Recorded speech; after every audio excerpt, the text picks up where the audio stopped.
What is up, my friends? How are we? The weekend has officially started, and whatever your plans are, I hope you have a good one in store. The Reds, of course, taking on Mikel Arteta's Arsenal on Sunday, and we will be live for it starting from 3:15 p.m. Before that, though, of course, we're going to be looking towards the transfer market. We're going to be talking about Arne Slot and his pre-Arsenal press conference. Confirmed that Conor Bradley will be starting the game, so I guess that answers the Trent question.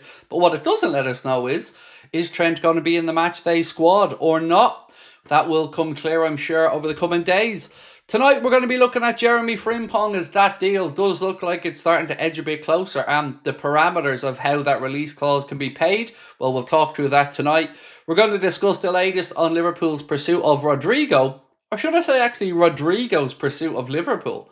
That and lots more to come over the course of the next 90 minutes.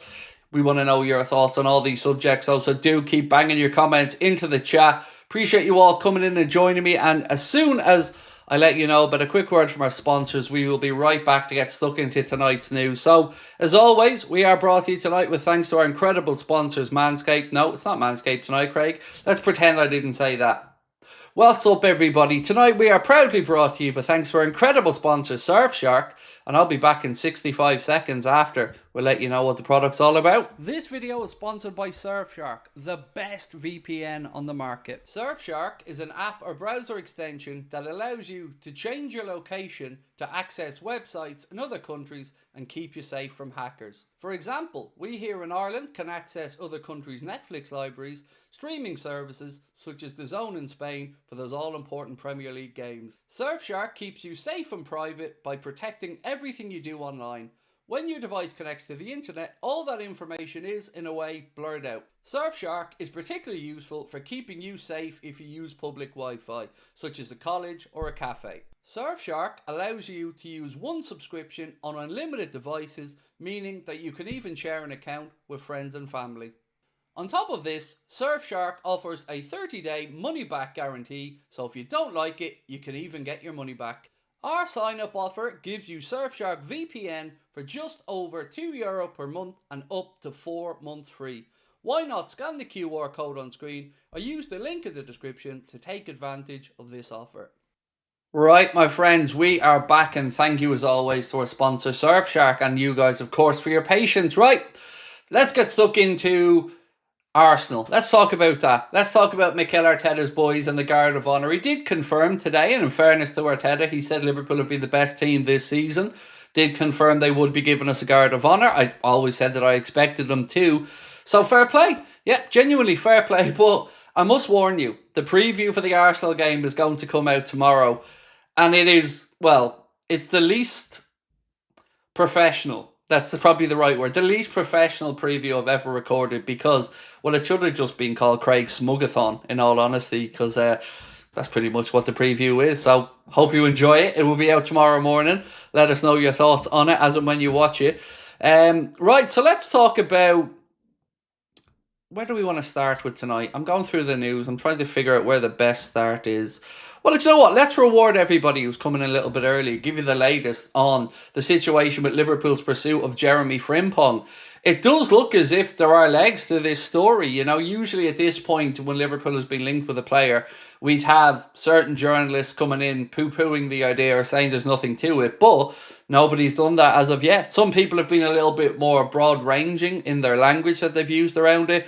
But what we did get confirmation of today, and credit Dave will see cop for this one, and that Liverpool or any club who want to sign Jeremy Frimpong could pay for the player in 4 installments. So even though there is a release clause there, the release clause allows for 4 potential installments. So we know how much Liverpool love the Klarna-esque type transfers, and here we wouldn't even have to pay up that full 30 million in one go. Now, I'm not sure if they're 4 equal installments or what way the wording is written in the contract, but confirmation there today that that release clause can be paid in 4 installments, making it an even more attractive proposition.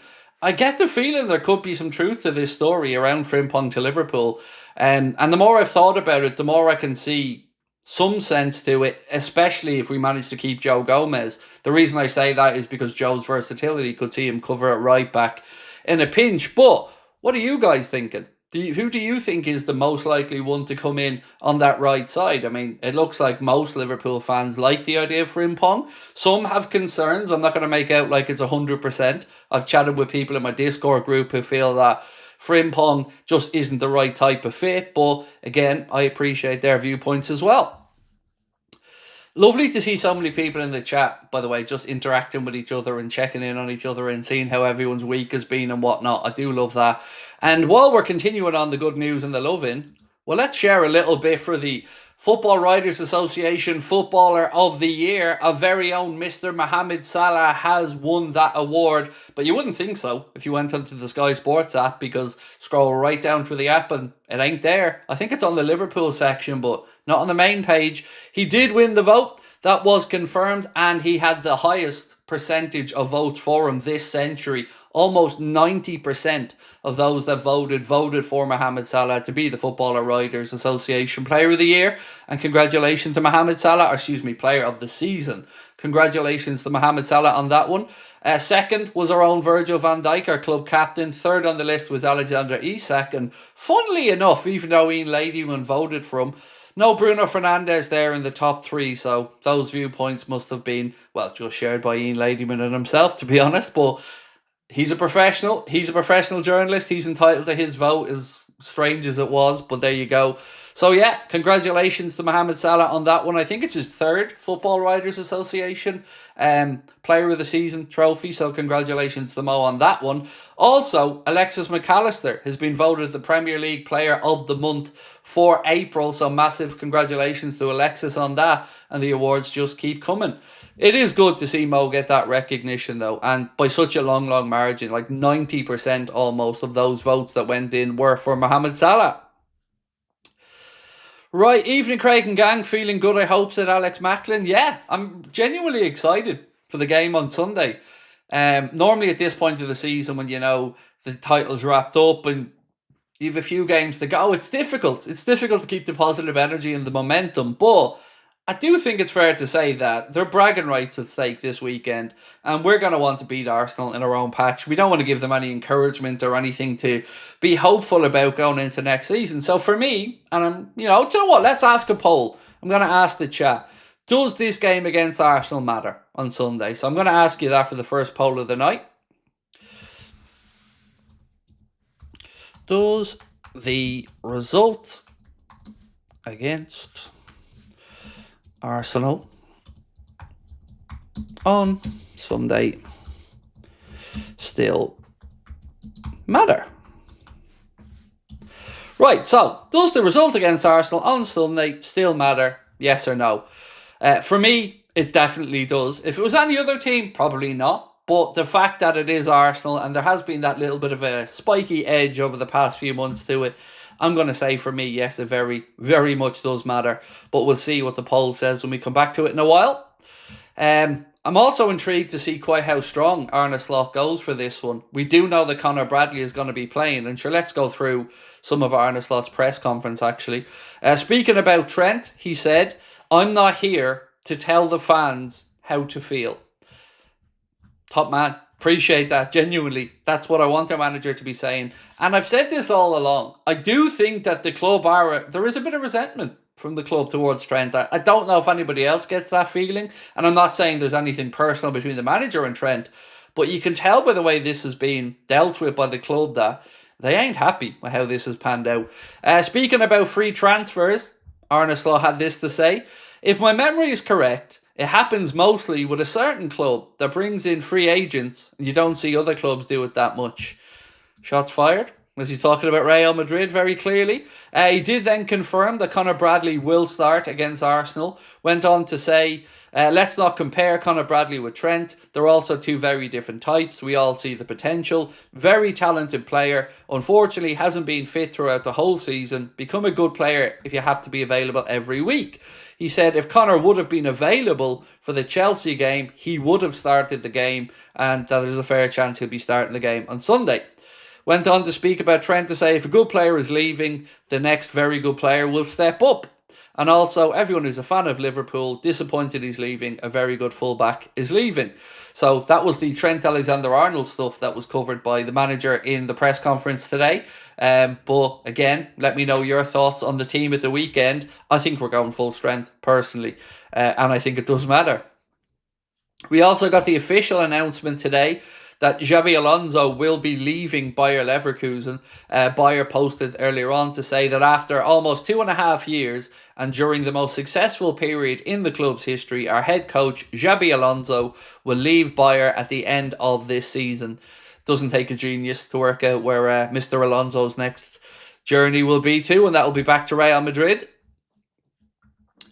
You'll never guess who's been linked with Morgan Rogers. It's not Liverpool. I'll give you a hint on that one.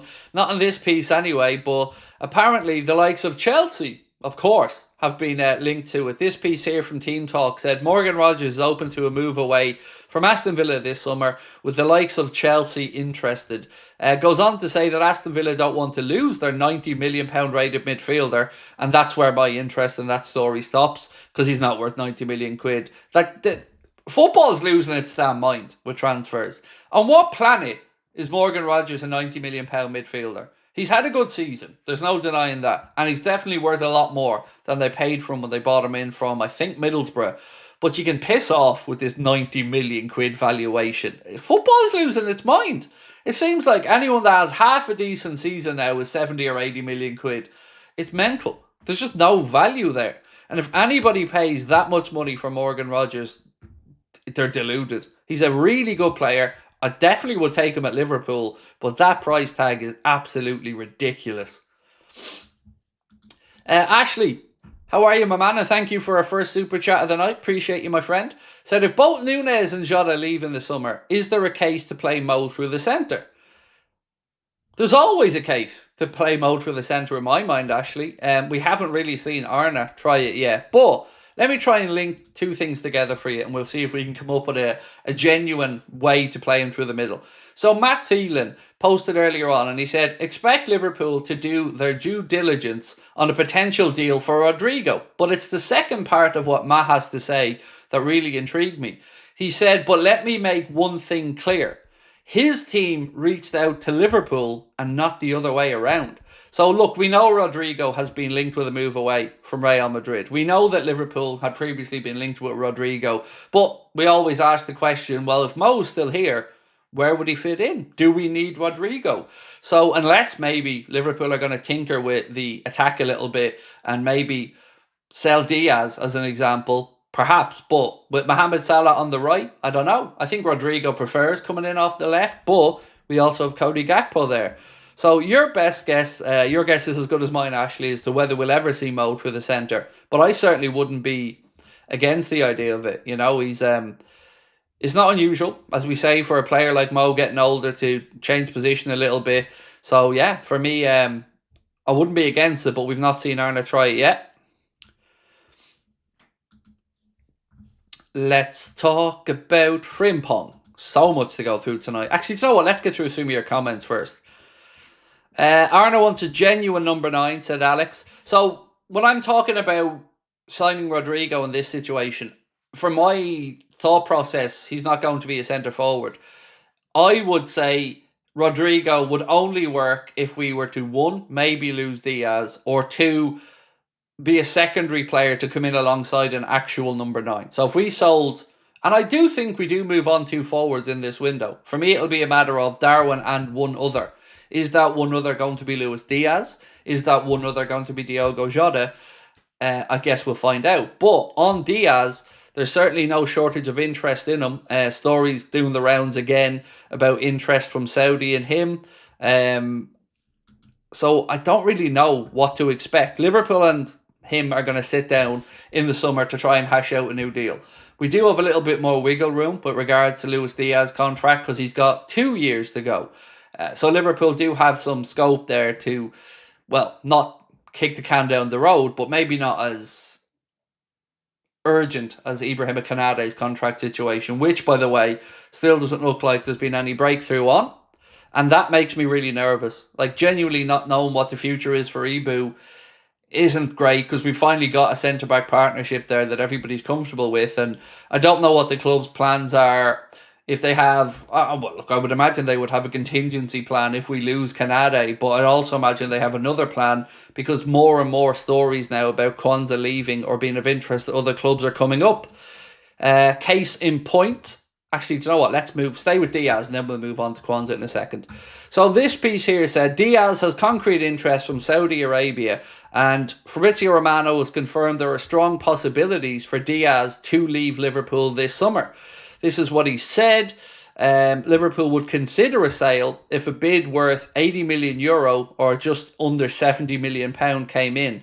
And if that was the number, apparently Liverpool would be open to doing business. Now, I don't know if any of the Saudi Pro League clubs are going to come in with that type of a number. But again, you've seen no denial of a possibility of Diaz moving on. And that's confusing because there have been other conversations where people maybe closer to the Liverpool side of it has said that there's every reason to give him a new deal. Carra, I think, said something similar. He's had the best end to the season of most of the Liverpool team, to be fair. And I certainly think he's earned a new contract. But I'm a bit more relaxed about that because, of course, we have Cody Gakpo on the left as well. So if it was Diaz that moved on, well, then we've got so many possibilities of who could come in. You could bring in a Rodrigo. You could maybe revisit Anthony Gordon. There are so many options there to look at. And with Frimpong as well, by the way, one of the questions you guys have been asking quite a bit is about the homegrown quota. I believe, to the best of my understanding, he counts as homegrown because he came through at the City Academy. So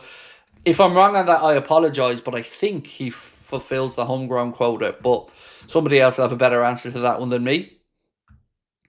Right, so where did I say I was going to go with it next? I was going to link up the Kwanzaa story, so let me get my notes on that, and we will get talking on that one.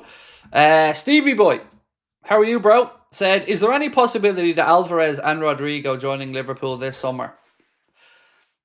Look, the sincere answer is I don't know. The optimistic answer is, can you imagine? Can you imagine getting rid of, let's say, Diaz and Darwin and bringing in Rodrigo and Alvarez? I still don't know what the chances are of getting Julian Alvarez. I really don't know if this is fanciful thinking or if there's maybe something to it. I think we might get an indication of it, though, with whatever happens with Darwin. And that's what I'm keeping an eye on, Stevie Boy. So, story today on Darwin. It was the very first story we actually had in our news pile for today that said Al Hilal are believed to be ready to make a concerted effort to sign Darwin Nunez as soon as the transfer window opens on June the 1st to have him available for the Club World Cup. So I don't know. If he goes there, then I think that probably gives us an indication that we're not going to be signing Julian Alvarez because, you know, those two were kind of linked in most of the conversations around it. So I think we'll know from that point. And with regards to Rodrigo, I have no idea if Liverpool are still interested or not. You know, all that I've seen and all that Matt said as well was that he's made contact with Liverpool over a potential move. Now, again, always take these things with a pinch of salt because it could just be the players' camp trying to gauge some interest and using Liverpool's name to try and stoke up the flames of interest. So I don't really know, mate, to be honest. But imagine. It would be incredible. Right, so I did say I was going to talk Kwanzaa. Let me get my Kwanzaa notes open. So, there's a new team in the mix for Jarell Kwanzaa, and that side are apparently Forest. So we know of loads of clubs that are interested in him. Newcastle's still interested in him. But Nottingham Forest, according to this report, are one of several Premier League clubs interested in signing Jarell Kwanzaa. Despite being just 22, his future at Anfield is uncertain. So, like I've said for a while, I truly do believe that Kwanzaa is available for the right price this summer. And I actually agree with it. I know he's homegrown and we'd have to figure that out. But I'm just on the fence about whether he will ever make it or have the consistency, is probably a fairer word, to make it at Liverpool. But again, 22 years of age for a centre-back is still young. Remy said, tried to sell Trent to Madrid on FIFA, but not even they want him. City offered 93 million for him, though. Well, in the real world, see that you've mentioned City there, Remy. In the real world, a report coming out of Spain said that Manchester City offered Trent more money than he's currently going to be on at Real Madrid. But here comes the line you're going to hear a lot of. However, he only wanted to join Real Madrid. It doesn't matter how much money was offered to him from elsewhere. He only wanted to join Madrid. And you're going to see that a lot over the next few weeks and months. As Trent's love affair with Madrid since he was a child will suddenly be stoked up and spoken about. They pull everything they can out. But remember the picture that he put up after we played Leverkusen of him and Alonso on the pitch, no caption. It's all starting to look a bit clearer now, isn't it? Xabi Alonso about to become the next manager of Real Madrid. Trent Alexander-Arnold about to become a right back at Real Madrid. It's all starting to make some sense.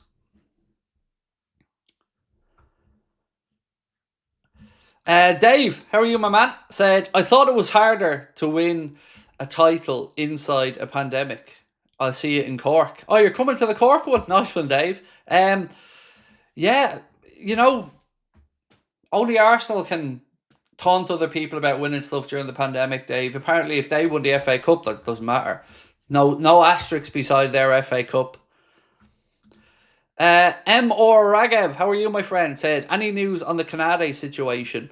Nothing that's going to be positive to the conversation. The only thing that's really popped up about Ibu is there's been no breakthrough. I'm having to go back to yesterday, and I believe, was it James Pearce? Sorry, let me just check my notes from yesterday. I want to make sure I can give you a proper answer. Where's the Ibu stuff yesterday? Where is it? I don't seem to have it in my bleeding notes. Of course I don't. James Pearce, and I think it was Pearce, said that there's still a gap in what Ibrahim Konate's representatives are looking for and where Liverpool are at. So no breakthrough yet. But I can't get a read on it. And I said this to Connor earlier on. I don't know who's driving this. I don't know, like, how do I say this? I don't know how strong Konate's desire is to stay at Liverpool. So I don't know if we're going to be given a fuck off number. Basically, I want a ridiculously high wage, or I don't know if he sincerely wants to stay at the club and is just trying to get some parity with some other high earners. Until we know the answer to that, I find it harder to read the situation, because there's no doubt with 1 year to go, other clubs are going to be hovering around. You'll have the likes of Paris Saint-Germain, probably Real Madrid, all keeping an eye on the situation. But what I would say is that Liverpool have to sort this out before the summer transfer window opens, in my opinion. And if we can't get a deal, then we have to make that difficult choice and sell. You know, how long do you keep going back and forth with contract offers? What we can't have is him getting into the last year of his deal and us still not knowing where his future lays. So, yeah, it's a tough one, and there's certainly no problem with saying we all want him to stay, because of course we do. But, you know, the ball is very much in his court and in Liverpool's court now to get the contract sorted out. Harty said, I want us to smash Arsenal at the weekend. End of. So do I. I do. I want them to... Yeah, I want them to feel the power of Anfield, and I want them to understand why we won the league and they're second. And also, let's look at it from a purely physiological standpoint. They played midweek against Paris while our boys were on a little mini break sunning themselves. So certainly our lads should be rested up, and there's no excuse for fatigue ahead of the game. I can't imagine that they will have themselves on the beach mentally, because this is a game that's going to matter to them. They're not going to want to give Arsenal any encouragement going into next season. So, yeah, right now, it's been a bad week for Arsenal. They've been knocked out of the Champions League. They have to give us a guard of honour, and we got to back up that guard of honour with 3 points, in my opinion. So, I agree. Got to go and beat them. So, quick update on this show. 1 second. The one on the left, the title celebration party. Earlier on today, when I got the update with the theatre that we're in, there was 28 tickets left for that show. The one on the left, the title celebration party. I don't know if there is any scope to move theatres into a bigger one. There is a possibility it could happen, but there is also a possibility that it would not happen. So if you are thinking of coming, I'm just giving you fair warning. There's 28 tickets left as of this morning for that show in that theatre. So, I don't know if it's going to... Last time we were in the theatre, that had a capacity that is the same as the one we're looking at now. So, if it sells out, just letting you know. I hope we can go into a bigger theatre because they have 3 at the venue, but I've no guarantees on it as of this moment. Right. Herman said, who should be a new vice captain, for me, Maka. For me, I agree, 100%. You can look at Maka, you can look at Robbo, you can look at Salah, you can look at Alisson, and I think there's all there to have a good show. Seniority, obviously, Joe Gomez would be in the mix as well, but I'm with you, mate. I think Alexis McAllister would be a fine vice captain of this football club, and that isn't just because I have a mad crush on him. I do. I love the lad to bits. Wesley, how are you, my friend? Said, hypothetical scenario. Konate, Kwanzaa and Gomez all go. Outside of Huijsen, who are you bringing in? Definitely Hato, because the versatility of Jarell Hato could help out. So it's funny you mention this, Wesley, because me and Connor were only speaking about this about an hour ago on the phone. So let's see, in a world where, let's say even Gomez moves out and goes. If you bring in Frimpong at right back, and if you had somebody like a Hincapié, a Jarell Hato, we could shift into a back 3 for certain moments. If you had somebody like a Hato who can play on the left side as left back as well as left side of a back 3. So him, Hato or Hincapié would make sense to me in that regard. Aït-Nouri would also give you the versatility of being able to play inside as more of a centre-back in a back 3 if you need to adjust while Frimpong's bombing forward. So he'd be another one I'd consider.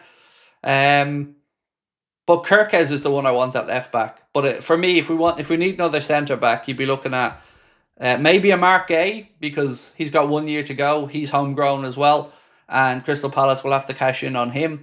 So yeah, I'd be thinking of somebody who could almost be versatile across the defensive line. Because if you're losing Joe, you're losing a lot of that versatility. It's mad. Sometimes I think, right, we'll get 4 or 5 signings. Other times I think we'll get 3. Then I think, okay, but we might need 6, 7 or 8 depending on who goes. It's so... I don't remember a transfer window going into it with so many potential signings, but so much vague speculation about who those signings may be. Like, we haven't really seen all that much about any of our targets. There's been lots of hypotheses out there by journalists and people like me, but hard and fast concrete links are still at a minimum. Other than Kirkes, I can't really think. We know we're in the mix for Huijsen, but how hard are we pushing there? Are we being respectful and allowing Bournemouth to finish the season? So it's interesting. I'm so excited about this window, and also so fearful, because if we feel disappointed in it, yeah, if this was supposed to be the big summer and we still ended up feeling disappointed, that would be a tough one. But, we'll wait and see what happens. Maybe time to go the Chelsea route. 10-year contract. If Real Madrid are going to tap up every great player with less than 2 years of their contract. I think, Ben, you raise a really good point. And I think it's the way football is going to go. Because you are seeing more and more players making use of that Bosman and running their contracts down.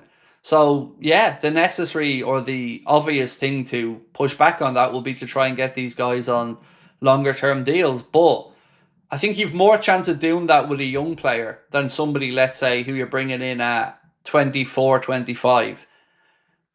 They might want another potential out in their contract. But I agree with you, and I think that's the direction, Ben, these things are going to be headed, because it's certainly a calculated, concerted plan from Real Madrid.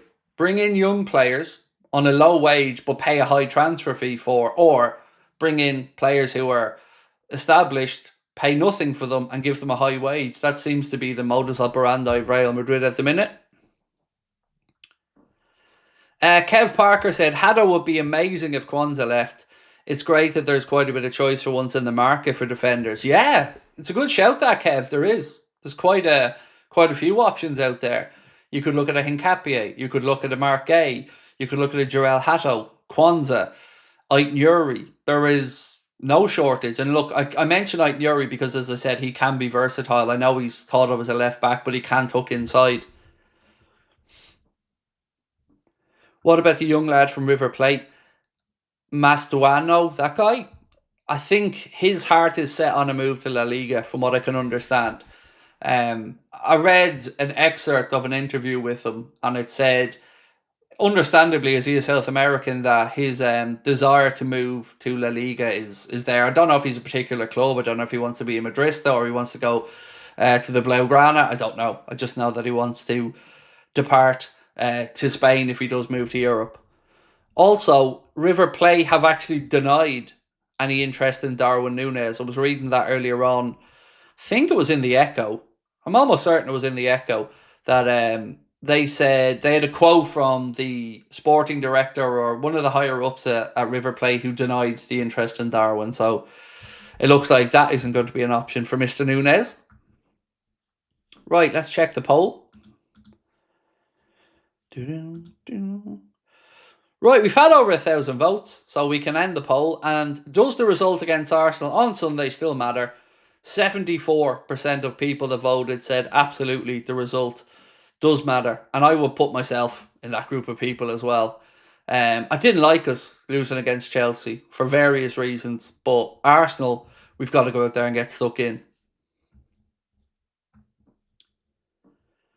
Nicholas Young said, for me, Hato was a good replacement for Joe because he can play many roles. If we're replacing Kwanzaa, we need to find another big unit like Konate himself and Virgil. That's a good shout. Yeah, that's one thing those three guys do have in common is a big physical presence. Good shout that, Nicholas. And with Konate and Virgil, dominant aerially. Whenever I was speaking to David Lynch, let's say, back in the day, and we were talking off camera and we were going back and forth talking about centre-backs or whatever, that was one thing that came up in our conversations was that Mark Gay's lack of aerial prowess or dominance was one of the factors that was counting against them maybe when Liverpool were running the rule over centre-back options. Now, I don't know if the fact that his price has probably dropped down a bit because he's only got 1 year to go and the fact that we may need a couple of signings in that position may come into factor when Liverpool are looking at who's possible. So maybe we've changed tact a little bit there, but I couldn't say for certain. John and Tom Werner out said, seeing Anthony Gordon being linked with Arsenal earlier, thoughts? Well, Arsenal are going to sell or are looking to sell Gabriel Martinelli, according to reports over the last day or two. So they would be in the window. I think Rodrigo's name has been mentioned with Arsenal as well, but in the same mould, Anthony Gordon would make sense. If you moved on Martinelli, brought in Anthony Gordon, probably has a little bit more end product than Martinelli, but it's a decent, interesting link.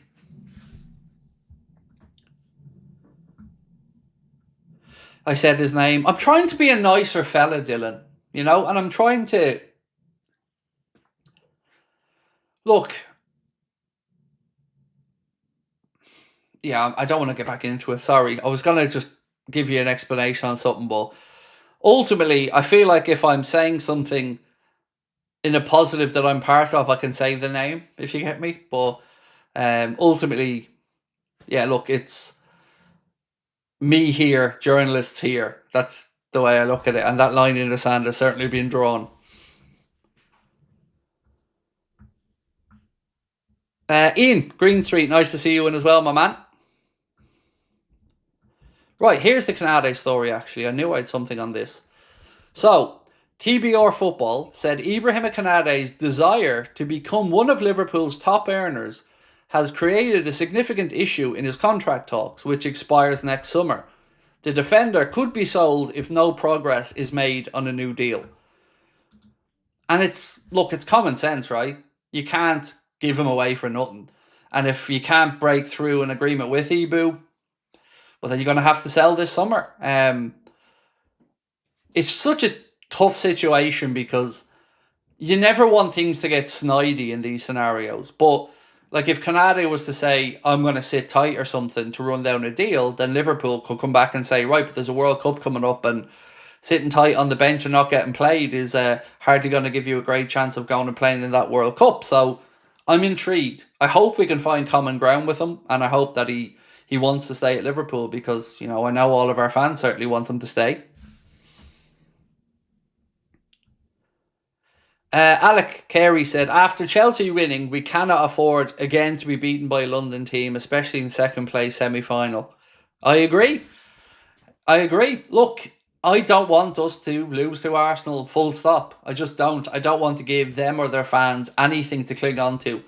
So, they're a weird bunch, by the way. So I was talking about Arteta's delusional comments, and somehow some Arsenal fans jump into the comments of that to talk about us being obsessed with them.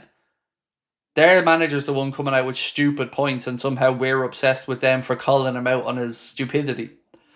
I give up, genuinely, but I'm not going to stop. And you'll see that when you watch the preview video tomorrow for the Arsenal game. Craig Smugathon is what it should be called, because it's basically just me grinning, making digs at Arsenal and throwing in a team selection along the way. Naheem said, Craig, how much do you think Ibu's wages should be? So this is where the hypocrite in me comes out, Naheem, my friend, because you asked me this question a month ago and I would have said to you 150 grand max, because, you know, he doesn't deserve to be up there with the 200 grand Virgil van Dijk's. But now Virgil van Dijk's up there in the 380 grand a week mark, so I probably do think now it's closer to 200 grand.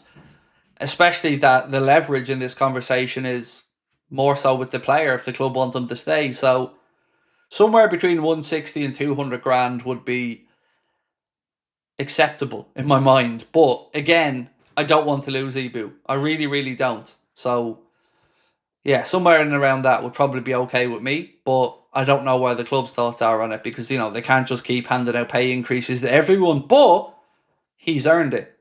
So it's a matter of where they think there's value in, and also they have to kind of juggle a few things around to see where the numbers are. Will it affect this thing or that thing? And so yeah, hopefully it gets sorted out. But I think somewhere from the 150 to 180 is my comfort zone, but I fear we may see something above that. I think he's asking 200. Well, at least that's what's been reported.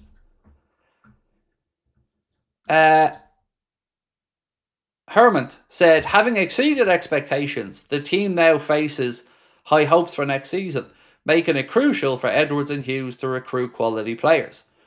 If there's one thing that I have the utmost of faith in Michael Edwards for, is his recruitment. I have no questions about that. Once we need somebody and everybody's on the same page, I have no doubt in my mind that Hughes and Edwards will have a portfolio of potential players all done out and sorted. My issue's always been, are they going to be backed financially to go and do it? So this year feels like everyone's on the same page. The journalists are on the same page. The club are on the same page. Everybody is expecting an impressive window, because we keep hearing about things like making sure Liverpool can compete across all competitions for years to come, wanting this to be an era of success. So, yeah, look, if the money's there, I trust Edwards implicitly, and Hughes as well. Because look at Hughes' body of work at Bournemouth. You know, when we were bringing in Richard Hughes, a lot of the conversation was, oh yeah, he's done it at a smaller club and he's brought players through, but could he replicate that at Liverpool? And now, ironically, we're going back to look at the likes of Kirkes, Huyson, Semenyo has been linked, all players that he brought into Bournemouth. So, yeah, look, I'm excited. I'm excited by the window, but I'm also nervous by it, because there are one or two positions that I think are crucial. And the centre forward one, for me, is probably the most important position. Actually, that's a good poll. Let's ask what you guys think is the most important position for us to sort in this window. Right. Let me type this out.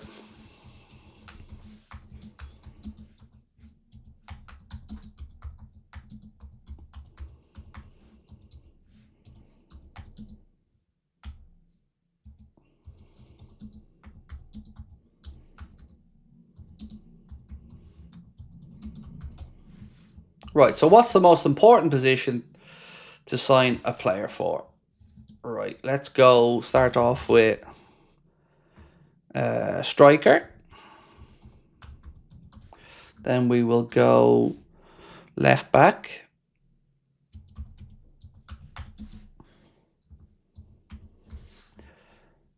Right back.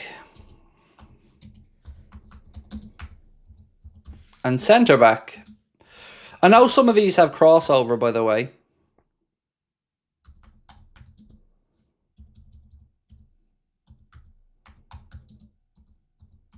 Right. So, striker, I'm going to say slash forward, actually. Because I think that we need to differentiate between those two.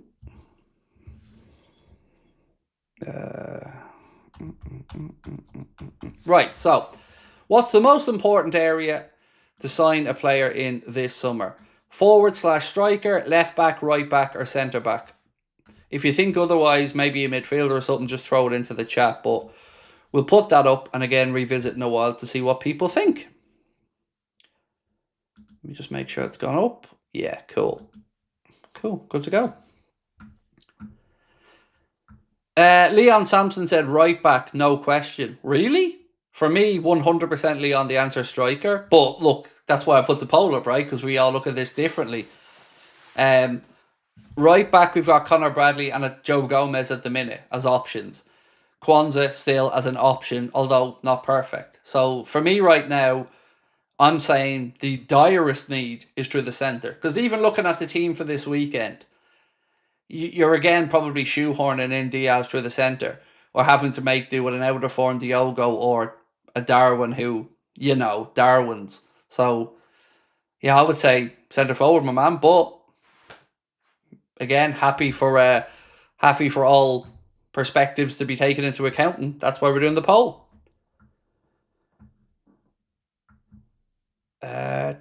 I'm looking forward to the day something big drops. Who we're all pursuing for the number 9 position. Feels like it can be anyone. Yep. I'm excited by it as well.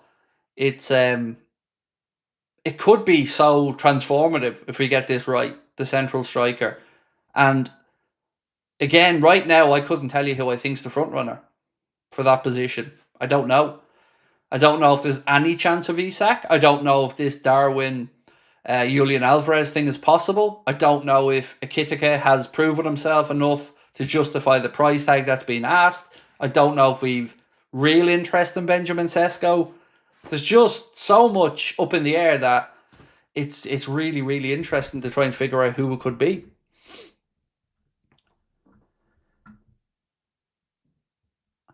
Leon said Gomez, though I can't imagine doing another season on the bench. Yeah, I think it's fair, Leon. And I understand that from his perspective as well. Joe's one of the players I would say deserves the ability to dictate the future at the club, because he has been the epitome of a great servant. Played everywhere he's been asked in a whole host of positions and done it with a smile on his face. So I think Joe's earned that right. And if he wants to move on, I think Liverpool will try to facilitate that where possible. Let me just check through some more comments.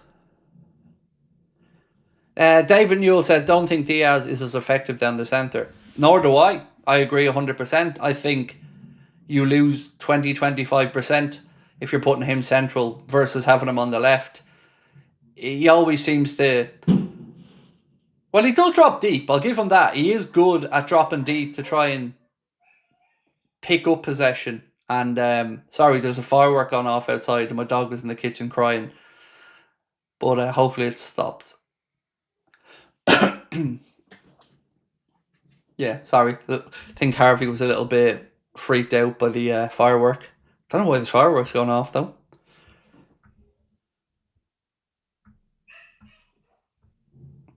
Is the talk of extending Arna a sign that they will make the changes he wants, needs? I think it's probably just a reward, Lance, for what he's achieved this season. You know, he came in on a 3-year deal, so he's already 1 year into that, 2 years to go. Having won the league, I think you would want to try and tie the manager up for another couple of seasons as a reward. So, yeah, I think it's an attaboy for a job well and deserved as well. Alec Carey said, what if Salah gets injured? Who scores the goals then? The King needs help, or we may be trophyless next season. Absolutely needs help, Alec. And he will be going to the AFCON as well. So we have to keep that in mind.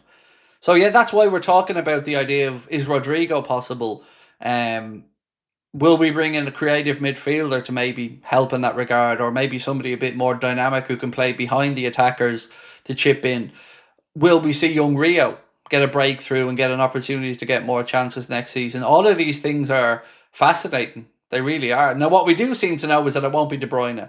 You know, we won't be bringing in Kevin De Bruyne, unfortunately.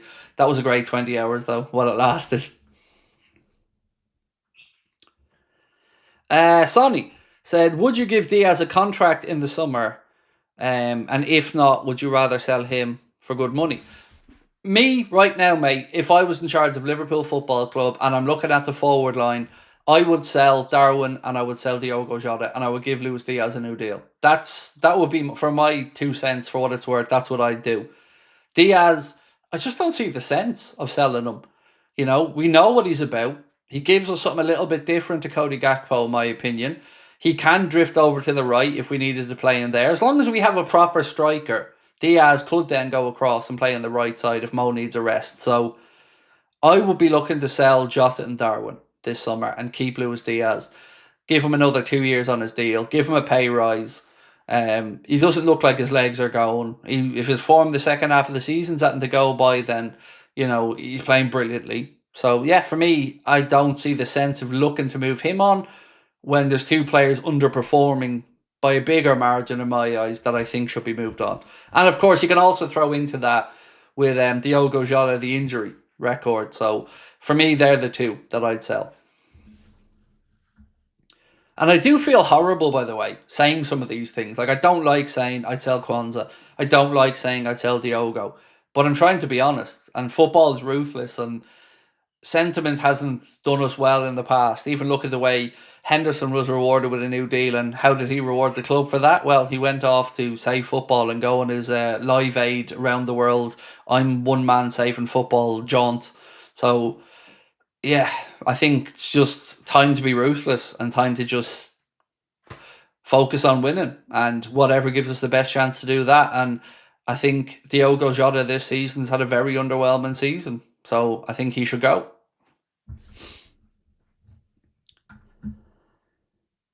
Leon said if Diaz wants to stay, he's got to stay. I agree. It just doesn't make any sense to me. There's no need to move him on. Like, he's 28. I think Luis Diaz absolutely has 4 or 5 more years left in him at the top level with the way he plays. 100%. I don't see his legs going, especially if you can rotate the workload between him and Cody Gakpo. Just makes sense to keep him around if he wants to be here. He's already our player. Carl said, Craig, looking at the gap in squad numbers, I'm dreaming of Huijsen in the vacant number 6 shirt, the new Alan Hansen.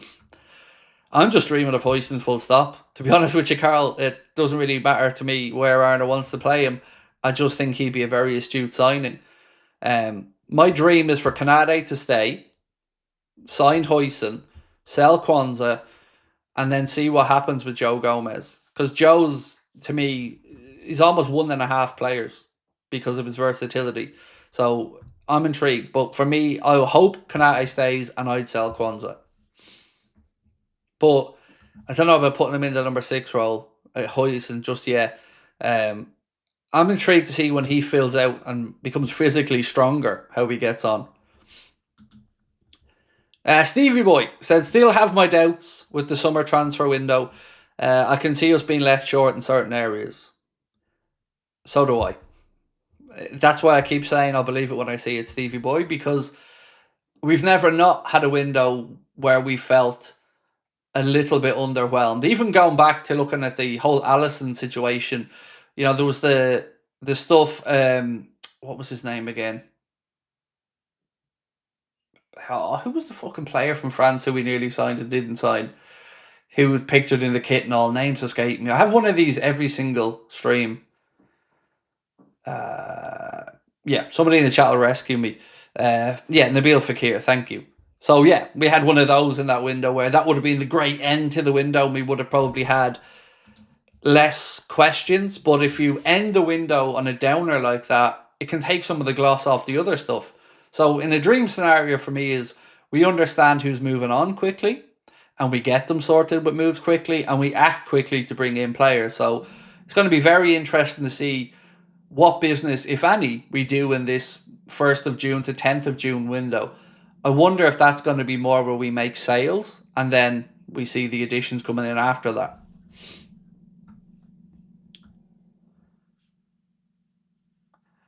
David said, dodge the bullet, in my opinion. I still feel a little bit salty about that one because of what John Achterberg said. That if we had have signed Nabil Fekir, we wouldn't have had money to sign Alisson Becker. That still winds me up. Not because John Achterberg said it, but because why were we pursuing a player if we knew that signing that player would mean we couldn't go and get this player? Especially when our need was far greater for the goalkeeping situation. Elliot is the only player when my heart rules over my head concerning the potential transfer chat. He's such a good lad and needs to get more minutes.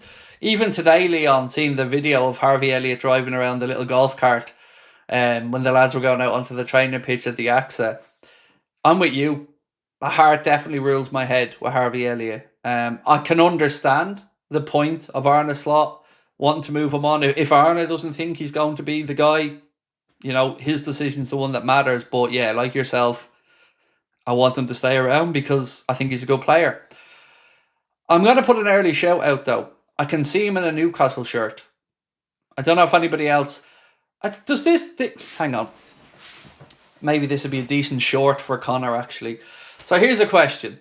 Does anybody ever think that players will only go to a certain club if you can visualise them in that jersey? As an example, I've always been able to visualise Darwin Nunez in an Atletico Madrid shirt. I've always been able to look at Elliott maybe and see a Newcastle shirt. But there's certain players that I think won't go somewhere because in my mind, they don't... I can't picture them in the shirt. Is anybody else like that? Or is it just me?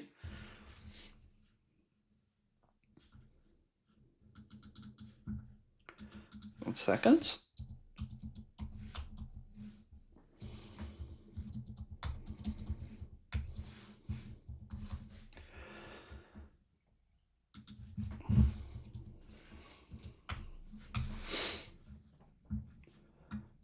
Cal said, hi Craig. I'd be looking to bring in Huijsen, Kirkes and Hato because Robbo will need replacing long term too. Hato covers centre back and left back. Our new Gomez. So I think next season's going to be really interesting with Robbo because without trying to sound really harsh about this, he's almost playing for his future at Liverpool now because he's got 1 year to go. And we know Robbo loves the club to bits. And we know Robbo will want to stay. And we know Robbo will still believe that he can continue to play at the highest level. So I think next season, we're going to see the best of Andy Robertson. I know he's going to have competition and he may be on the bench for some games with a Kirkes or whoever coming in. But I really do think next season, Robbo's going to set out to prove a point. Arne said that this season he was still playing catch-up when the season started. I think from the Nations League games or whatever, he had an injury with Scotland and he was playing catch-up for a while. So I'm very interested to see what happens there next season. And I do think we're going to see Robbo set out to try and win himself a new contract. Alex Macklin said, Elliott, Leeds or Newcastle. Leeds would be an interesting shout as well, actually. Where do we think Kellaher ends up? Because there's been no shortage of interest in him. You've got Leeds interested in him. There was talk of Newcastle at one point. Celtic were interested at one point, although he's probably out of their price range. So where do we think we see Mr. Kwanzaa Kellaher going? And how much for? Let's check in on the poll. Right, still room to vote. We have had pretty much 800 votes now. So if you want to keep voting away on the player that you or the position, that you think is priority number one in this summer's transfer window, we'll get back to that in a couple of minutes. Villa, Chelsea or Villa, said David Newell. Well, it was a report the other day that actually said that Chelsea aren't looking at Kwanzaa Kellaher. I can't remember where that report came from, but there was one out there. Ash said, rumours are Wolves are set to offer over 40 million for Elliott. Yeah, we spoke on yesterday's stream about that one. That Wolves are interested. I can't see Elliott at Wolves. I just think he could with all due respect to Wolves, have a higher ambition. Like, if it's true that Eddie Howe really does like Elliott, I can totally see that work, and I can see the Newcastle fans loving Elliott. I can see Elliott in the Newcastle shirt, and I could see where he could operate in that system at Newcastle. But yeah, Wolves, I don't know. It's just, it's not a sexy move, is it? With all due respect to Wolves. Tanya said Kellaher Bournemouth. Well, haven't they agreed a deal to sign what's his face from Chelsea, Kepa, on a permanent. So he's not going to go there to win a battle with Kepa for the number 1 spot. He's going to want to be told coming in, you're the guy. Tanya said 27 million for Kellaher. Use Kellaher and Kwanzaa to get Isak. Don't be tempting me, mate. Don't be tempting me. I see him in Dortmund, said Frankie. Ian Greenstreet reckons we'll see Kellaher at Leeds. Well, look, they need a keeper because Meslier is all over the shop. Leeds defo need a keeper, and I'm going to speak to Joe about that when Joe, the Leeds fan, when he comes on for a video with me in a couple of weeks' time. We're going to talk about that situation. Sonny said, "Who's my first choice striker for this summer?" Julian Alvarez, without a shadow of a doubt. Look, we can rule out the Haalands of this world and whatnot, and probably rule out the likes of Florian Wirtz, even though he doesn't really operate as a central striker. It's got to be Julian Alvarez. My tier list would be Alvarez, Isak, and then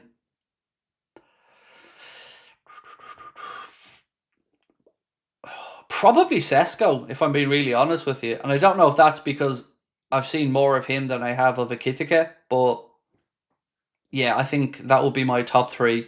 Alvarez number 1, Isak number 2, and Sesko number 3. I think I'm comfortable enough with that.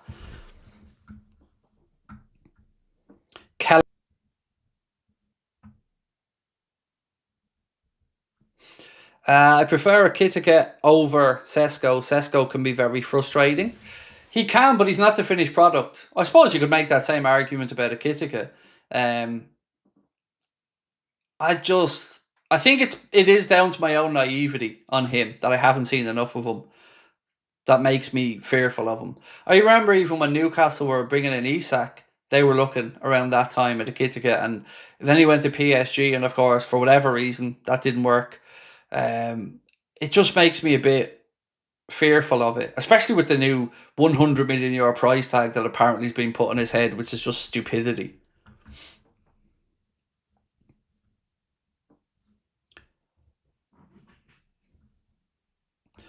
Kellaher is better than Kepa. I know, I couldn't believe that they didn't look to bring in Kellaher instead of Kepa.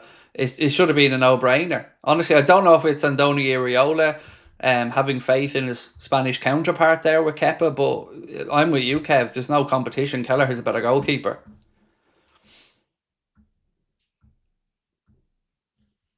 What's this one?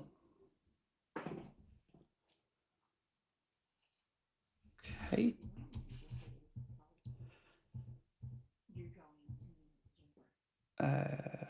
Sorry, I'm just going through my notes, trying to find one particular thing. Everyone. There's no reason why it should be buffering at all. So just want to double check with you guys that it's alright before I go back over the news. Let me get the notes open for you.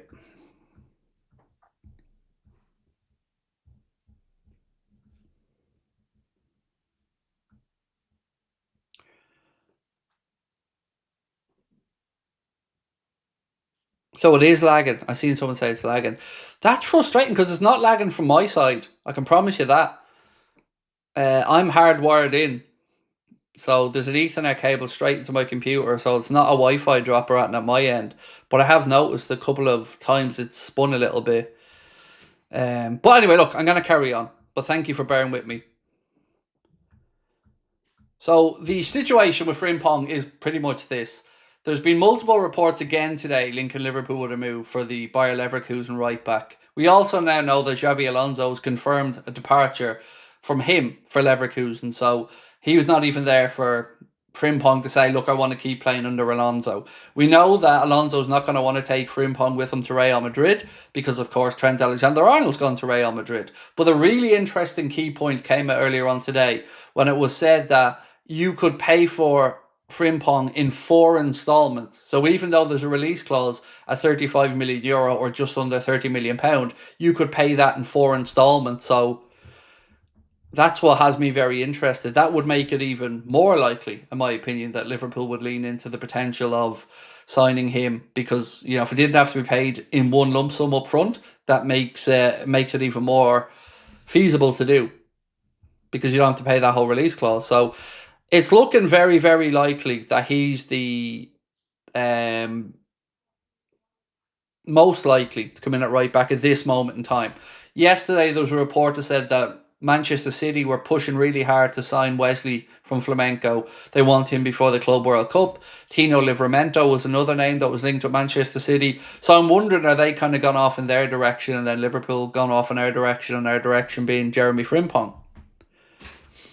Because usually James Pearce or somebody would have come out by now and said, no, there's nothing to that. There's no interest in it. But even going back to James Pearce's quotes from yesterday on Frimpong, which I think I still have.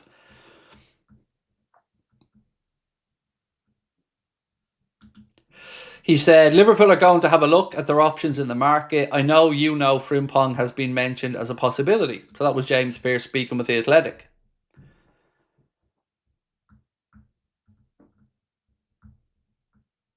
So again, a couple of congratulations that we have to give out. I'm sure you're aware of this, but just in case you aren't, Mohamed Salah has been named the Football Writers Association Footballer of the Year for 2024-25. He won it with almost 90% of the votes. He came first, Virgil van Dijk came second, and Alexander Isak came third. The highest margin of victory this century. So massive congratulations to Mo on a very, very well-deserved award. But it wasn't just Mo that picked up an award today. Alexis McAllister was named the Premier League Player of the Month for April. I believe that's his first time winning that award as well. So congratulations to Alexis. It's been a pretty good day from the awards front. Ben said KDB or Muller, both without contracts. Look, I'd have De Bruyne over Muller, but neither will be coming to Liverpool, unfortunately. Yeah, it'd be De Bruyne for me, mate, that one. So I have a question. Do you know my little mini Champions League trophy? The 60. Regular viewers will know the one I'm on about. Well, as you know, we've got a full-size Champions League trophy, or maybe you don't know, on the way to Anfield Agenda HQ. So I'm trying to figure out what to do with the half-sized Champions League trophy that I have, because I want it to go to a good home. So any suggestions on that one, do let me know. It's a half-size replica, really, really good replica. Cost £350 for this half-sized one. So I'm trying to figure out something to do with it, to put it to a good home or someone that would enjoy it. Because Connor doesn't have room for it. I'm going to have the full-size replica, so I want it to go to a good home. So any creative suggestions, let me know. Both passed it, said David Newell, with regards to Muller and Kevin De Bruyne. Wesley Ebner said, I'm good with Frimpong because he's versatile, just don't want him to infringe on Bradley's chance, but he can play as a winger or as an advanced right back. Yep. So you've got him to cover right back. You can get him to cover a more advanced role, like you've said. And you could even argue, Wesley, that he could cover Mohamed Salah on occasion if we needed to, or if we needed just an extra attacking body. I almost think of it the way Klopp utilised Costas at times. He'd take off Robbo, but bring on Costas because he wanted us higher up the pitch and he wanted somebody a bit more direct. Maybe that would be the case with Frimpong. Yeah, this is my favourite, without a doubt, my favourite reply to it. Give it to Arsenal. That's class, David. That is absolutely class, mate. Well played.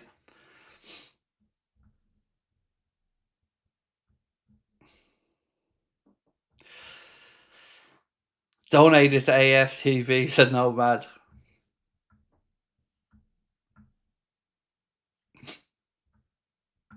I'm not doing members raffle for it. I'm not allowed to do raffles on YouTube. You're not allowed. It's against the YouTube rules. So I said to Connor, like, when memberships are out, why don't we give away a PlayStation every month or something?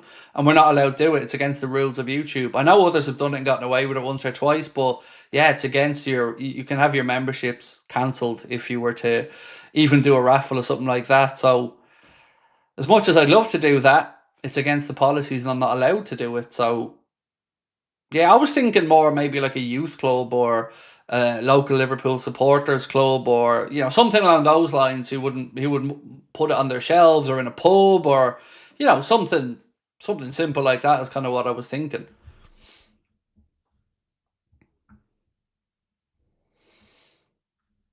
Donate it to Everton. It's probably even that little trophy probably make their trophy cabinet collapse. The sheer weight of a trophy on it. Is there any other subjects that you guys want me to go back over, or anything that we've missed in the chat or anything like that? I'm not going to be live tomorrow. Tomorrow's my day off live content, so there's a preview going to come out. Don't worry, by the way, we've still over half an hour to go on tonight's stream. I'm not going anywhere yet, but we still have the preview coming out in the morning, and there'll be a news video tomorrow, but no live stream. The Sunday will be starting at 3:15 for the watch along against Arsenal, so definitely hope you can join us for that one. Liverpool are Klarna FC. Well, every football club pays for deals in installments most of the time.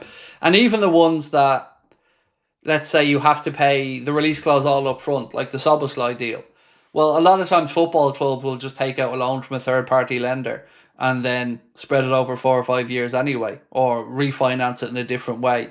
But it's fairly commonplace to pay for deals in chunks like that. It's amortized across 4 or 5 years on the club's books anyway. So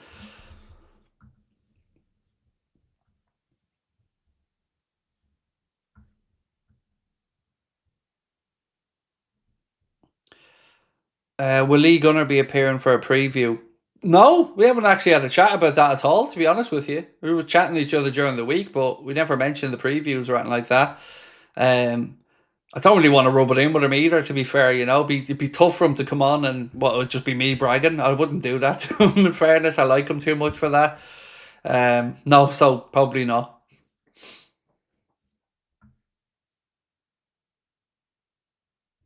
Alex said, do you think United are desperate to win the Europa League? They've lots of installments pay off this summer. There's so much pressure financially on them to win that competition. Like, I genuinely wonder if they're even understating how important it is to get that money and the 100 million or so that the Champions League would bring. Because another year of no European football and the layoffs and all that Radcliffe has already had to do, it's huge. Like, yeah, I obviously I hope Spurs win it because I don't want United to win anything, but it's going to be very interesting to see what does happen if they don't win it. For what it's worth, I would make United favourites going into it for a few different reasons. The European heritage, the fact they've already played in Bilbao Stadium where the final is, but I don't think they've beaten Spurs in their last 4 games. Right, let's check the poll. Right, we've had over 1,000 votes. So we said, who is the most important area, or what's the most important area for us to sign a player for this summer? And with 69% of the votes, striker/forward is the answer that you guys went for. So, yeah, good to see we're on a similar wavelength there, but that would be my thought process as well. Look, we need a left back, that's clear. We're going to need another right back, but for me, the real Achilles heel for us this season has been not having that proper number 9.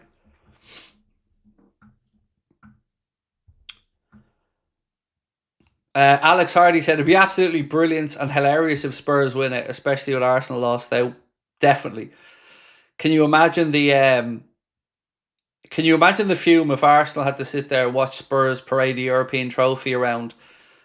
It would be it would definitely be class. And also, whatever happens, I think Arsenal are the only team in the top 5 not to win a trophy this year, or who may not win a trophy this year. Every other club has a chance to do it. City obviously have the FA Cup, Chelsea have the Europa Conference League, Newcastle have won the League Cup, Liverpool have won the Premier League. Poor old Arsenal. Nothing there still. But they are the best team in Europe, so they can always have that.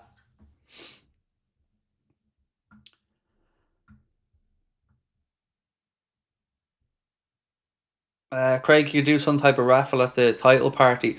I'm not lagging another trophy over to Liverpool with me.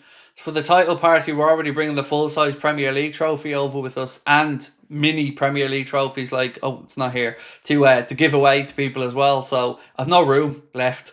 You're forgetting I have to travel over from Ireland on a plane as well. But I'll keep my thinking cap on, and I'm sure I can figure out a good home for it. Do you know how much of a shithouse I am, by the way? I'm actually going to have a plinth built with some green velvet on it to put the two trophies in my living room. That's how petty I am. My living room's going to have a full-size Premier League and a full-size Champions League trophy in it on plinths. Never mind furniture or anything like that. That's not important. You can always move the family pictures and stuff away. The important stuff is the trophies. Every night before I go to bed, I kiss that Premier League trophy. Tell her I love it. And every night without fail, my missus thinks I'm talking to her and says, love you too. Come on now. Trophy's what counts. As I call it, the sleeping on the sofa trophy. Or the haunting me over broccoli trophy. What's United fans try to say they've had a better season than us if they win it? Nah, they can't. There's not a chance. I don't think even they would be that deluded, to be honest with you. I can't see it.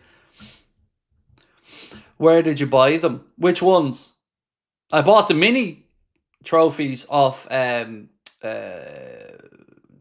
If the tiny, like this size ones. I bought them off Temu. Like this came from Temu. I bought the full-size Premier League trophies from a company in Hong Kong. And the full-size Champions League ones are there coming across from Hong Kong. And then the half-sized Champions League I bought from a company called J&S Trophies in the UK.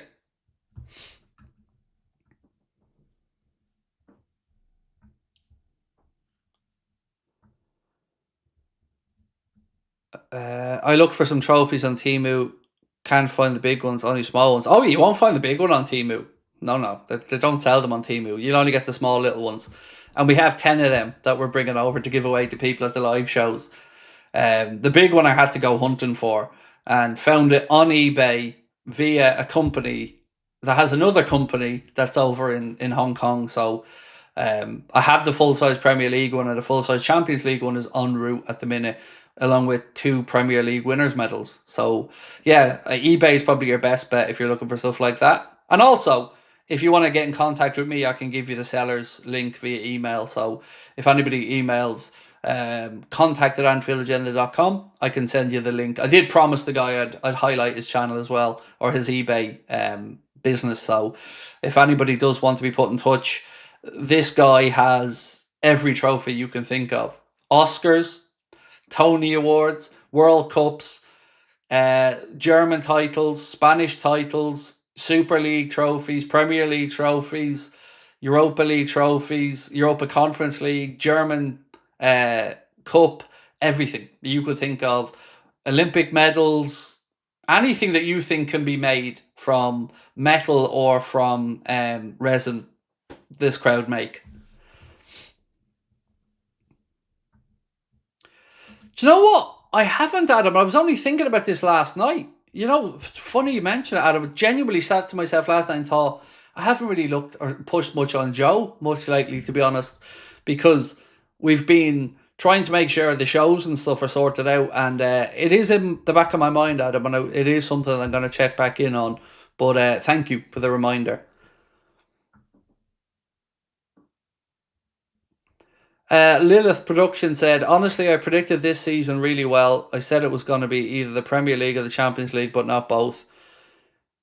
I don't know of a single Liverpool fan, genuinely, who thought we'd win the Premier League this year. And I include myself in that. I didn't. It's been... This is the biggest, outside of Leicester, is this the biggest surprise for a Premier League winner? Well, I suppose you can look at Blackburn, but they were building to that.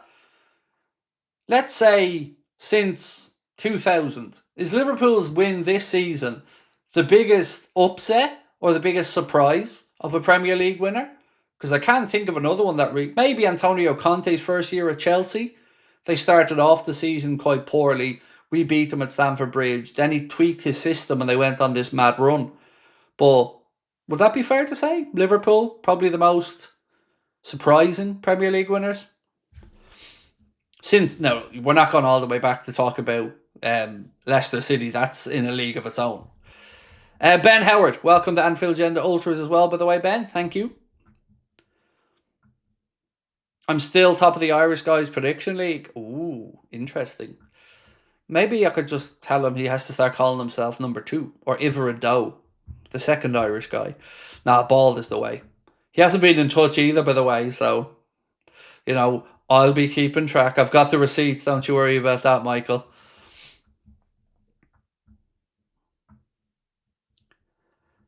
Corbin said, really hope Sunderland win the playoffs. Yeah, I don't want Sheffield United back up. Can't be arsed with them. I'd probably say the winner of the Coventry-Sunderland playoff semi-final, which I believe was 2-1 tonight to Sunderland, if I'm not mistaken. The winner of that one would probably be the team that I would want to go back up to the Premier League. I love the fact that Leeds are back in. Burnley, well, they're a different Burnley under Scott Parker, but it'll be interesting to see who adjusts their style. Or will we have a hat-trick of years where the promoted 3 go straight back down?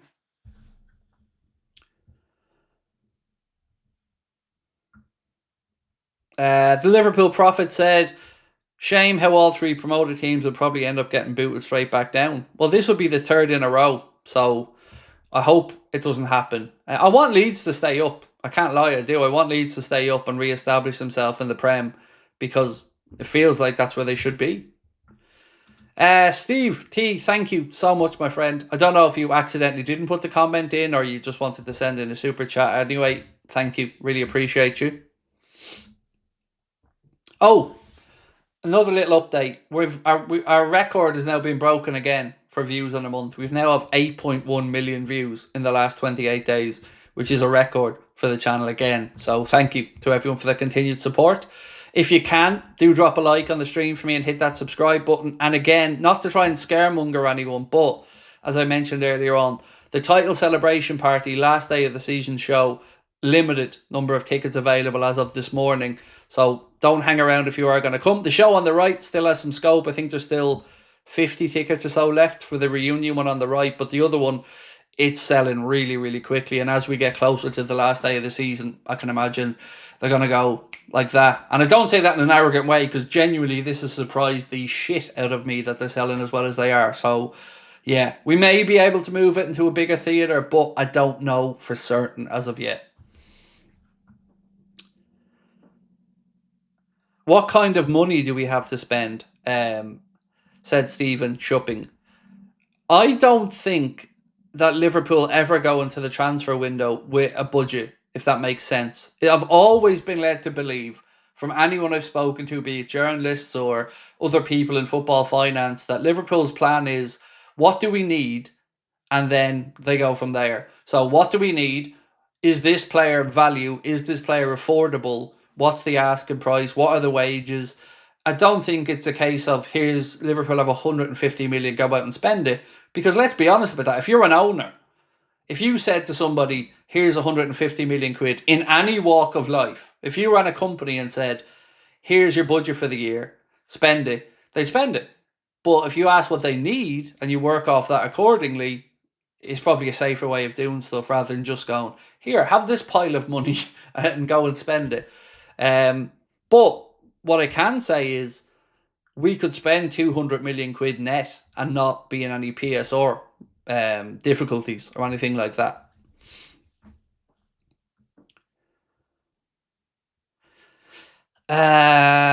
Craig, are we guaranteed entry with our tickets if it's busy at the hot water? You're guaranteed entry for the show part from when the doors open for that at 7, but I can't speak to what happens between the 9 a.m. opening time and then, that's got nothing to do with us in all fairness, and it's free to get into the venue at that point. So as you know, Dave, you've been to a few shows yourself there.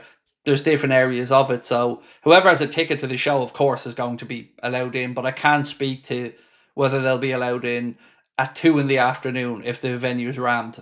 It would just be me lying to you to say that to you. So leave it with me. I'll message you about that in Discord, Dave. I'll ask about it, and we'll get you an answer on it. But yeah, look, they've moved it. It was 11 a.m. start time. Now they're opening the doors at 9 a.m. for the last day of the season because they're expecting absolutely huge numbers. They've got 20 screens. They're showing the game on rooftop bar. Yeah, I think they're even showing the games in all the theatres and everything inside the venue. That's how busy they're expecting it to be. So yeah, if you want to get down there to get a seat to watch the games or whatever, I'm going to be off in the background doing a watch along in a private area anyway, so I won't be out and about. I might be wandering around during the day in there, but ultimately I'm going to be working behind the scenes as well. Scout Stewart said, Craig, what's the news regarding Rodrigo? So Matt Thielen, who I believe is of LFC transfer room, or at least was of LFC transfer room. I think he's still with them. But either way, Matt Thielen, who's somebody whose opinion that I would hold in a high regard, said, expect Liverpool to do their due diligence on a potential deal for Rodrigo. But Stuart, the next line is the one that really intrigued me. He said, but let's make one thing clear. His team reached out to the club and not the other way around. So it looks as if Rodrigo wants to come to Liverpool. Cody Gaming and Football said, just seen a transfer rumour linking us to Scumbag McScumbag, hoping it's fake, don't need someone like him at Liverpool. Yeah, we actually tweeted about that earlier on to call out the people who put that story out there. Because let me say this categorically, and this is one time where I think I do speak for all Liverpool fans, Scouts or not Scouts. Nobody wants that toe rag at the club. Nobody. Absolutely nobody. And where they pull that link from, I don't know, but it is the highest of highest bullshit ever. We know the lengths that Liverpool go through with background checks, checking about people's personalities, checking about all aspects before they come to the club. And not to sound all moralistic and on our high ground, there is no way in hell that Liverpool would entertain any offer or bringing him to the club. Zero. And I don't really get angry at links to transfers, but that one today, I messaged Connor and I said, please tweet at these people telling them how full of shit they are, because I know that is complete bullshit. Like some stories you think, all right, maybe there's a semblance of truth, maybe they heard it somewhere, but there's no world that Liverpool are linked to him. None. Will you be doing photos or is that extra? No, never charge for photos, mate. No, Jesus, no. But will I have the time to do them at the events? I hope so, is the honest answer. Certainly for this one, for that show on the right, the reunion one, yes, we'll have time to do photos, definitely.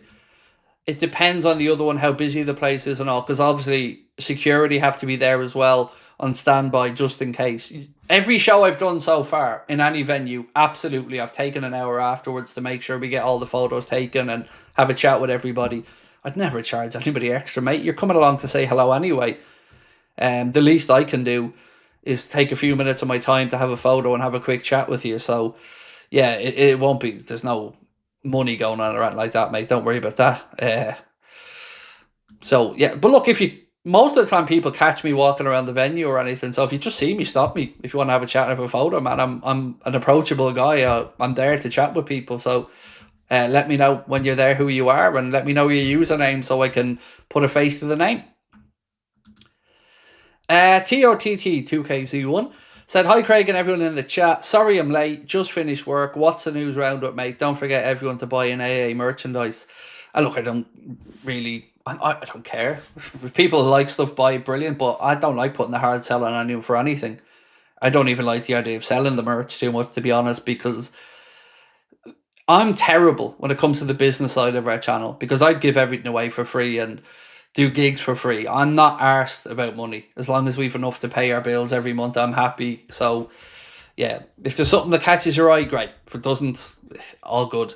But I like the fact that people leave their house to come to the live shows and see us. That means so much.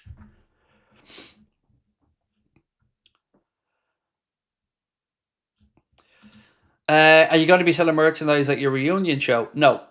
We drop ship everything to keep the cost down. So what that means is everything is done to order. So rather than me going out, let's say, and buying 1,000 Anfield Agenda t-shirts in varying sizes, we just drop ship it, meaning our profit margins are tiny, but they're made to order. So if you want something, you order from the site, it's then made and sent. So no. And also, again, we're traveling over by plane this time, so we don't really have the space to be bringing t-shirts or hoodies and stuff like that. We gave away mugs at some of the other shows that we had because we drove over, but no, there'll be nothing at this one, man. Other than, of course, chance to have the picture with the big Premier League trophy. Other than that, and a photo, a handshake, and a thank you. And I want my damn slice of pizza. Somebody remind me this time to get my slice of pizza, because this is our third show at the Hot Water.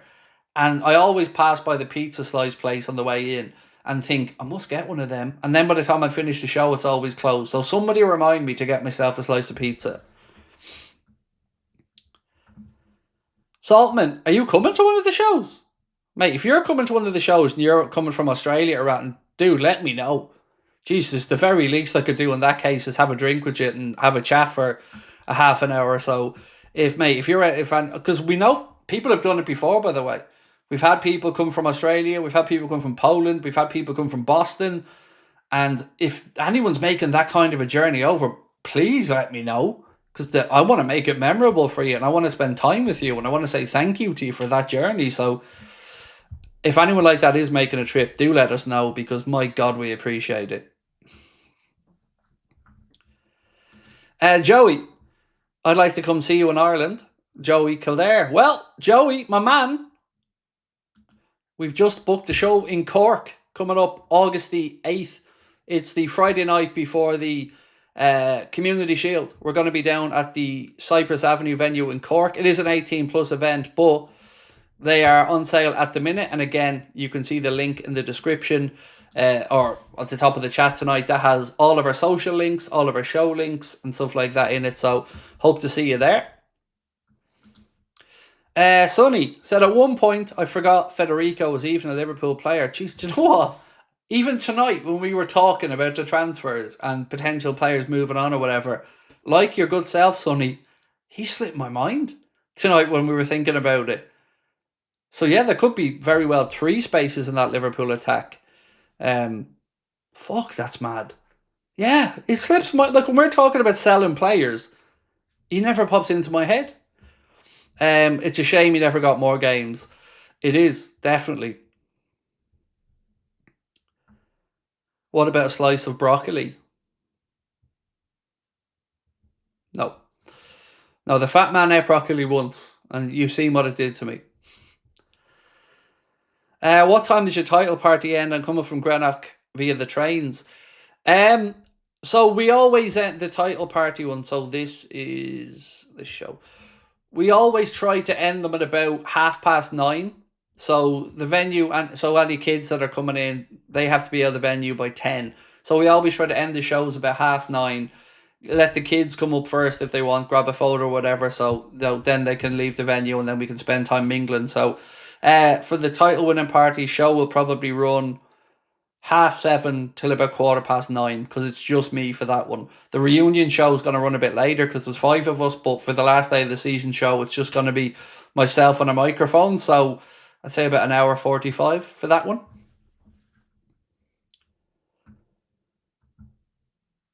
Broccoli pizza. No, don't be doing that to me. What's Connor texting me on here? Sorry, I just have to check through some notes. Okay. So Sky Sports are still reporting us linking with Wesley, but I think City are going to get that done.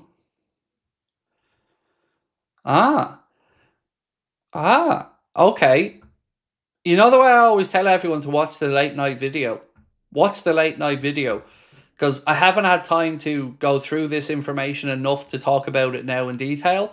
But we have a name for you in a position we haven't spoken much about. So that video I'm going to record at 10:30. So keep an eye out for that one dropping before 11. And there's some fresh information in this one for you with regards to a position that we haven't really spoken about much. So keep your eyes peeled. And I'm talking about midfield here.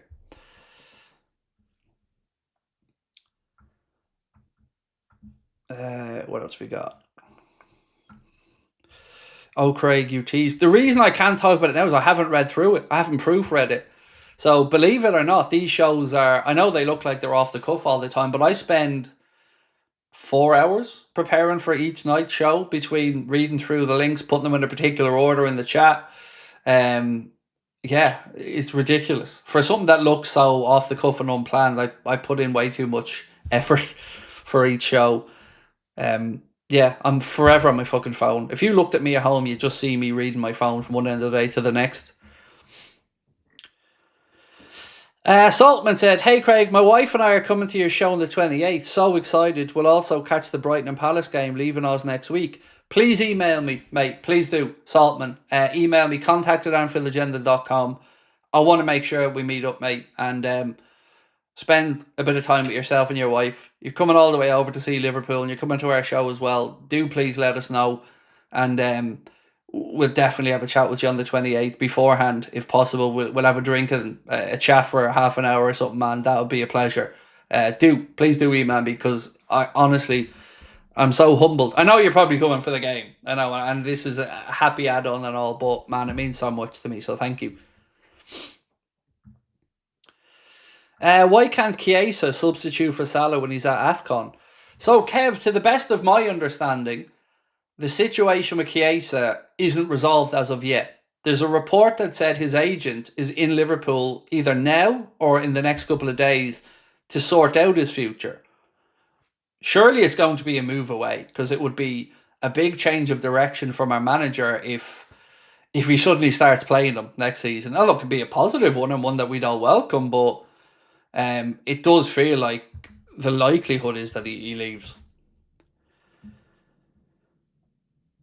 Shane, how are you, my friend? And let me know, Shane, are you confident for the final? You know, it's Spurs. We've got to be confident playing Spurs in the final, right? I only remember today when I saw the quote again what Ange said earlier in the season about winning trophy in his second season, and immediately felt nervous for the final. Yep, he did mention it. Everybody kind of laughed, and as the season went on, it looked less and less likely. But I think you guys have an advantage, Shane, for a few reasons. One, you've got the pedigree. You know what it's like to be in European finals. Two, you've played in Bilbao this season in the semi-final. First leg, you were over there. That's where the final is. So United players are going to know what the match day routine is like, what the pitch is like, the dressing room is like. I think these things matter. So I have you as favourites to win it. But I won't lie, mate. If I was in your shoes as well, and Ange's second season trophy thing, it would play in my mind a bit as well. Rodrigo, Alvarez, Salah, front three. Oof. Oof. I mean, you know, I wouldn't say no, Corbin. I wouldn't say no, mate. Steve, thank you, bro. Appreciate you. Very kind of you, mate.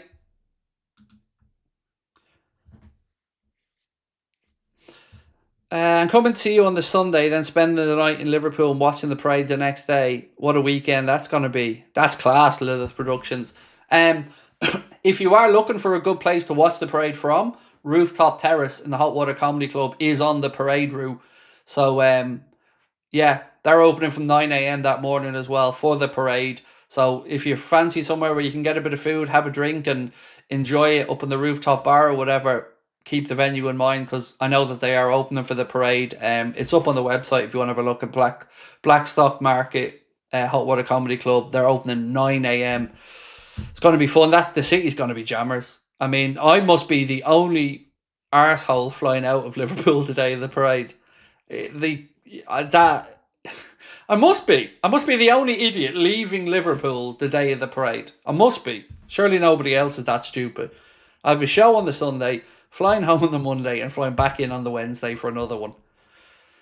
But in all honesty, I don't think I could cope with a parade and a million people around me. It would be, my anxiety levels would go through the roof. There's no way I'd be able to cope with that many people in a confined space.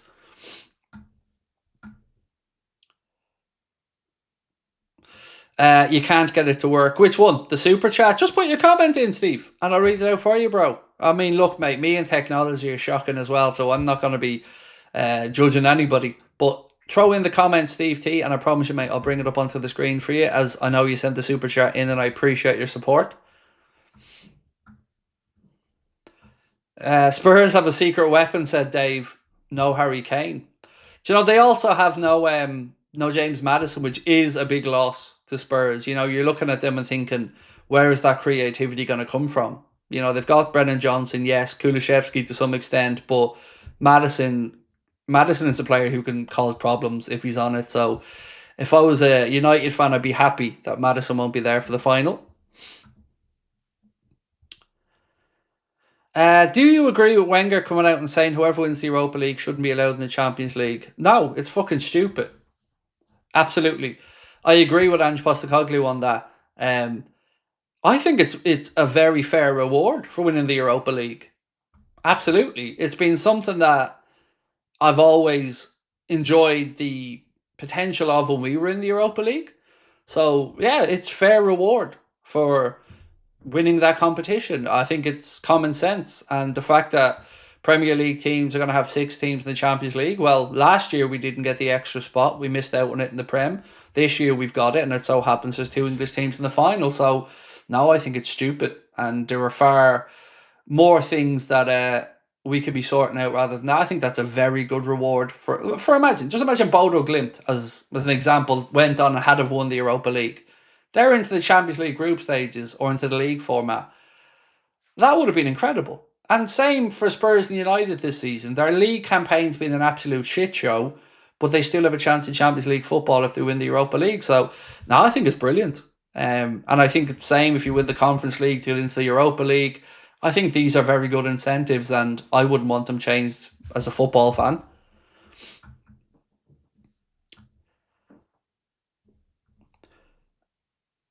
Craig, you're going to be on a plane full of emotions trying to escape it. Or Evertonian, sorry, trying to escape it. Probably. We're on an early morning flight as well back over. I think our flight's at like 8 o'clock or something. Steve said, defensively, let me bring this one up as I promised. Defensively, Costas has outperformed Robbo and Jerk this season. PS, keep the change. I would agree. He's probably had a better season than Robbo overall, but I do think Robbo's the better player, and I think it's right to sell Costas this summer. I could never see him becoming the starting left back on a permanent basis, but certainly more than pulled his weight this season.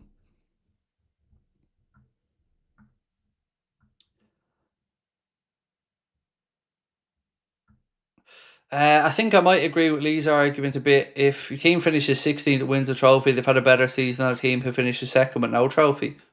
100%. Any team that finishes the season with a trophy has had a better season than any other team who hasn't finished the season with a trophy, in my eyes. Full stop. Even if that's an FA Cup or a League Cup. If you've put silverware on the table, you've had a good season. And, you know, one of those 2 clubs are going to be in the Champions League, so that already equates to what Arsenal have done for next season.